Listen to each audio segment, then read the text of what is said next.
नमस्कार. आज आपण अहमदनगरमधील एका हॉस्पिटलच्या कामावर जरा सखोल नजर टाकणार आहोत. हे आहे जैन सोशल फेडरेशनचं Anand Rishiji hospital and medical research centre. यात तसं बरंच काही आहे, पण एक गोष्ट वाचून मी खरंच थांबले. एका रुग्णाचा अनुभव आहे की त्याची हार्ट सर्जरी पूर्णपणे विनाशुल्क झाली.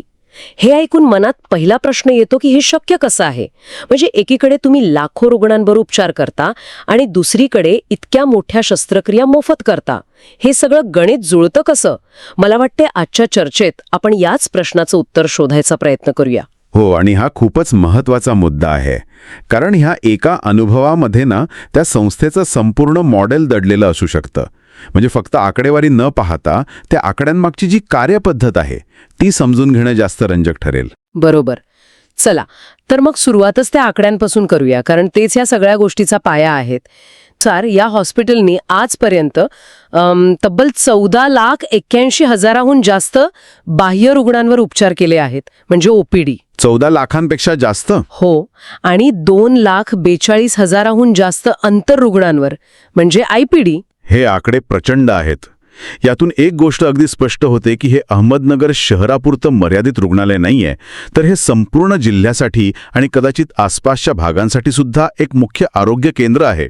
इतक्या मोठ्या संख्येने रुग्ण येत आहेत म्हणजे लोकांचा या जागेवर विश्वास आहे. आणि यासोबतच त्यांनी 47,001 शस्त्रक्रिया सुद्धा केल्या आहेत. म्हणजे आजही ते वर्षाला 50,000पेक्षा जास्त लोकांना तपासतायत आणि 1,500च्या आसपास शस्त्रक्रिया करत आहेत. अच्छा, म्हणजे एक भूतकाळातल्या एकूण कामाचा पुरावा आहे आणि दुसरा वर्तमानातल्या कामाची तीव्रता दाखवतो. अगदी. हे लॉजिकल वाटतंय, पण या सगळ्या आकड्यांच्या खेळात एक आकडा मला सर्वात जास्त प्रभावी वाटला. कोणता? 96% जास्त रुग्ण समाधान दर. हो, आणि हा आकडा त्या मोठ्या आकड्यांपेक्षाही जास्त महत्वाचा आहे खरं तर.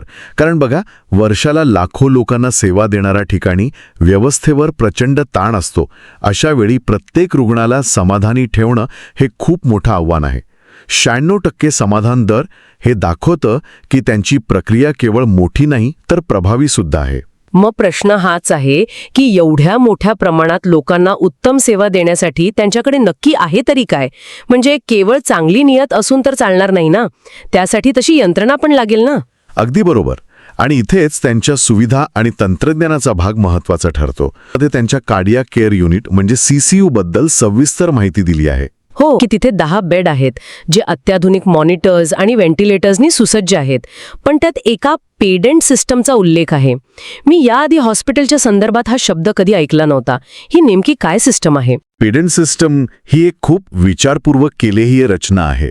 सोप्या भाषेत सांगायचं तर अतिदक्षता विभागात म्हणजे ICU मध्ये रुग्णाच्या बेडजवळ अनेक उपकरणं असतात. हो, मॉनिटर, ऑक्सिजन. बरोबर. मॉनिटर, ऑक्सिजन पुरवठा, सक्शन मशीन या सगळ्यांच्या वायरी आणि नळ्या जमिनीवर पसरलेल्या असतात. हो हो. पेडंट सिस्टममध्ये हे सगळं छतावरून एकाच खांबातून खाली रुग्णाच्या बेडपर्यंत आणलं जातं. म्हणजे जमिनीवर वायरिंगची गर्दी नाही. अगदी. पण याचा रुग्णाला थेट काय फायदा होतो? फक्त जागा स्वच्छ दिसते एवढंच की अजून काही? नाही, याचा खूप मोठा फायदा आहे.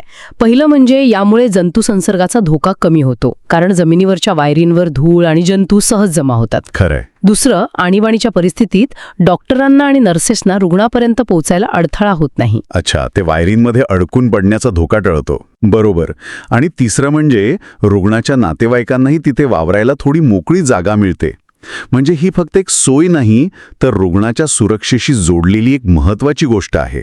वाव, म्हणजे एक छोटीशी डिझाईनमधली गोष्ट रुग्णाच्या सुरक्षितेवर इतका मोठा परिणाम करू शकते. आणि त्यांच्या व्हेंटिलेटर्सबद्दल पण काहीतरी विशेष उल्लेख आहे. ड्रेगर व्हेंटिलेटर्स वापरतात असं म्हटलंय. हे काही खास आहे का? म्हणजे व्हेंटिलेटर ते व्हेंटिलेटर त्यात काय फरक असतो? फरक असतो, खूप फरक असतो. ड्रेगर हे वैद्यकीय उपकरणांमधलं एक खूप मोठं आणि प्रतिष्ठित नाव आहे. जसं आपण गाड्यांमध्ये मर्सिडीज किंवा BMW म्हणतो तसं काहीसं. ओके. याचा अर्थ असा की हे व्हेंटिलेटर्स खूप अचूक असतात. ते रुग्णाच्या श्वासाच्या गरजेनुसार स्वतःला जुळवून घेऊ शकतात. काही गंभीर रुग्णांसाठी जिथे श्वासाचा प्रत्येक अंश महत्वाचा असतो तिथे अशा उपकरणांमुळे रुग्णाचा जीव वाचण्याची शक्यता वाढते. अच्छा. हे दर्शवतं की ते फक्त सेवा देत नाहीत तर गुणवत्तेत कोणतीही तडजोड करत नाहीत. हे ऐकून त्यांच्या कामाची खोली अजूनच जाणवते. म्हणजे फक्त लोकांना सेवा द्यायची नाही, तर ती सर्वोत्तम द्यायची, हा त्यांचा प्रयत्न दिसतोय. त्यांच्याकडे 72 पेक्षा जास्त डॉक्टरांची टीम आहे, ज्यात हेमॅटॉलॉजिस्ट, स्पाइन स्पेशलिस्ट आणि एंडोक्रायनॉलॉजिस्ट सारखे सुपर स्पेशलिस्ट्स पण आहेत. आता सामान्य माणसासाठी हे शब्द थोडे जड आहेत. हो, सोप्या भाषेत सांगायचं तर या डॉक्टरांची उपस्थिती काय दर्शवते? हे खूप महत्वाचं आहे. बघा, हेमॅटॉलॉजिस्ट म्हणजे रक्ताच्या आजारांचे तज्ज्ञ, जसे की कॅन्सर किंवा थॅलेसेमिया. स्पाइन स्पेशलिस्ट मणक्याच्या आजारांवर उपचार करतात. आणि एंडोक्रायनॉलॉजिस्ट हे थायरॉइड, मधुमेह यांसारख्या हॉर्मोनशी संबंधित आजारांचे तज्ज्ञ असतात. ओके. अहमदनगरसारख्या शहरात या तिन्ही प्रकारचे सुपर स्पेशलिस्ट एकाच छताखाली मिळणं ही खूप मोठी गोष्ट आहे. याचा अर्थ तिथल्या लोकांना अशा गंभीर आजारांवर उपचारासाठी पुणे किंवा मुंबईला जाण्याची गरज नाही. बरोबर. त्यांचा वेळ, पैसा आणि त्रास सगळं वाचतं. हे सगळं चित्र हळूहळू स्पष्ट होतंय. प्रचंड रुग्णसंख्या, त्यांना सांभाळण्यासाठी आधुनिक तंत्रज्ञान आणि तज्ज्ञ डॉक्टरांची टीम. पण ह्या सगळ्याचा अनुभव घेणाऱ्या रुग्णांना काय वाटतं? कारण शेवटी तेच महत्वाचं आहे. आपण सुरुवातीला उल्लेख केलेल्या विनाशुल्क हार्ट सर्जरीच्या अनुभवावर परत येऊया. हो, रुग्णांचे अनुभव हे कोणत्याही संस्थेसाठी आरशासारखे असतात. ते आपल्याला सांगतात की कागदावरची माहिती प्रत्यक्षात कशी उतरते. एका रुग्णाने लिहिलंय की माझी हार्ट सर्जरी यशस्वी झाली आणि तीही विनाशुल्क. दुसऱ्या एका व्यक्तीने त्यांच्या वडिलांवरील उपचारांबद्दल म्हटलंय की ते परवडणारे होते आणि तिथल्या कर्मचाऱ्यांची वागणूक खूप चांगली होती. हे विनाशुल्क आणि परवडणारे शब्द खूप काही सांगून जातात. निश्चितच, कारण हृदय शस्त्रक्रियेसारख्या उपचारांवर लाखो रुपये खर्च येतो. सर्वसामान्य कुटुंबासाठी हा खर्च म्हणजे आयुष्यभराची कमाई पणाला लावण्यासारखा असतो किंवा कर्जबाजारी होण्यासारखा असतो. हो ना? अशा परिस्थितीत जेव्हा एखादं रुग्णालय हे विनाशुल्क किंवा परवडणाऱ्या दरात उपलब्ध करून देतं, तेव्हा ते फक्त रुग्णाचा जीव वाचवत नाहीत, तर त्याचं संपूर्ण कुटुंब आर्थिक संकटातून वाचवतात. हा त्यांच्या कामाचा सामाजिक परिणाम आहे, जो आकड्यांमध्ये मोजता येत नाही. पण यात एक तिसरा अनुभवही आहे, जो मला खूप प्रामाणिक आणि महत्वाचा वाटला. अच्छा. एका व्यक्तीने त्यांच्या नेत्र रुग्णालयाचं कौतुक केलंय, दर कमी असल्याचंही म्हटलंय, पण त्याच वेळी त्यांनी हेही लिहिलंय की गर्दीमुळे त्यांना 2 तास थांबावा लागला. आणि हा अनुभव त्यांच्या यशाची दुसरी बाजू दाखवतो. जिथे चांगली आणि स्वस्त सेवा मिळते, तिथे गर्दी होणारच, हे स्वाभाविक आहे. बरोबर. या प्रतिक्रियेतून दिसतं की उपचारांच्या गुणवत्तेबद्दल तक्रार नाहीये, पण सेवेच्या उपलब्धतेसाठी लागणारा वेळ हे एक आव्हान आहे. हे आपल्याला एक वास्तवादी चित्र देतं. याचा अर्थ असा की 96% रुग्ण समाधानी आहेत, पण उरलेल्या 4% लोकांना कदाचित अशा प्रकारच्या समस्यांना सामोरं जावं लागत असेल. खरंय. ही कोणत्याही मोठ्या प्रणालीसमोरील एक अडचण असतेच. खरंय.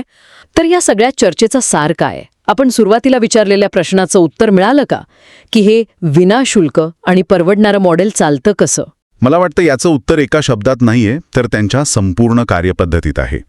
एकीकडे जैन सोशल फेडरेशनसारख्या सामाजिक संस्थेचा पाठिंबा आहे, ज्यामुळे त्यांना नफ्याचं उद्दिष्ट बाजूला ठेवून काम करता येतं.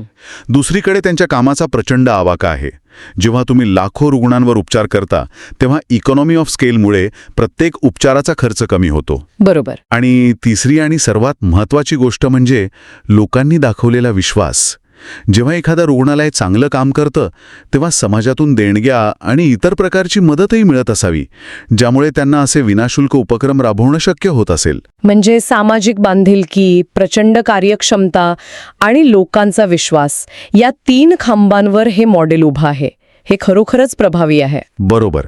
त्यांनी तंत्रज्ञान आणि सामाजिक जबाबदारी यांचा एक उत्तम मेळ घातला आहे, जो आरोग्य सेवेच्या क्षेत्रात खूप दुर्मिळ असतो.